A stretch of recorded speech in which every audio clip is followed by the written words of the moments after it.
নেহাদ, সীমান্তের পরিস্থিতি তো জানতে চাইব, এর পাশাপাশি স্থলমাইন অপসারণের কোনো উদ্যোগ বিজিবি বা সেনাবাহিনী থেকে নেওয়া হয়েছে কিনা এখন পর্যন্ত?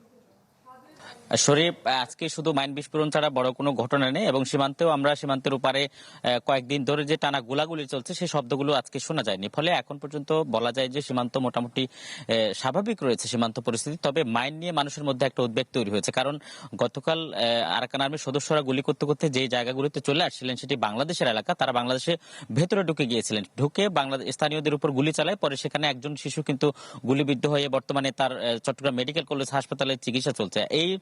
তারা কিন্তু বাংলাদেশের ভেতরে ঢুকে ফেরত যাওয়ার সময় সেখানে বেড়িবাঁধের আশপাশে যে ঘেরগুলো রয়েছে, মৎস্য ঘেরগুলো রয়েছে, সেখানে মাইন পুঁতে গেছে। স্থানীয়রা যেটি বলছেন যে সেখানে স্থানীয়দের অনেকগুলো মৎস্য ঘের রয়েছে যেখানে তাদের নিয়মিত যেতে হয়, কিন্তু আজকে সকালে একজন গিয়ে মাইন বিস্ফোরণে সেখানে তার ডান পা উড়ে গেছে এবং বর্তমানে তাকে স্থানীয় একটি এমএসএফ হসপিটালে তাকে ভর্তি করা হয়েছে, সেখানে তার ট্রিটমেন্ট চলছে। তবে স্থানীয়রা উদ্বেগের সাথে যেটি বলছে যে মাইনের কারণে তাদের মধ্যে নতুন করে আতঙ্ক তৈরি হয়েছে, কিন্তু সেই মাইনগুলো শনাক্ত করে সরানোর কোনো উদ্যোগ কিন্তু এখন পর্যন্ত বিজিবি অথবা সরকারের কোনো দপ্তরের পক্ষ থেকে নেওয়া হচ্ছে কিনা সেই বিষয়ে কিন্তু আমাদেরকে জানেনি। আমরা গতকাল থেকে আমরা কয়েক দফা কথা বলার চেষ্টা করছি বিজিবির সাথে। তারা গতকাল রাতে কিন্তু ব্রিফিং করার কথা ছিল যে সীমান্ত পরিস্থিতি কোন দিকে যাচ্ছে, তারা কি ধরনের পদক্ষেপ নিচ্ছেন, কিন্তু শেষ পর্যন্ত সেই ব্রিফিংটি বাতিল করা হয় এবং আজকে পর্যন্ত যেটি বলা হচ্ছে যে সীমান্তের উপারে যারা সংঘর্ষ করেছিলেন সেরকম সংঘাতে জড়িয়েছিলেন সেরকম বিজিবি প্রায় রোহিঙ্গা সশস্ত্র গোষ্ঠীর প্রায়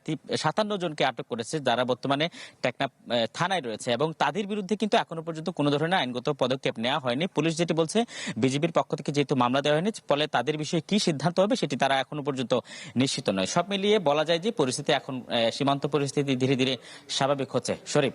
নেহাদ, ধন্যবাদ আপনাকে। দর্শক, কক্সবাজার থেকে সহকর্মী আজিম নিহাদ যোগ দিয়েছিলেন।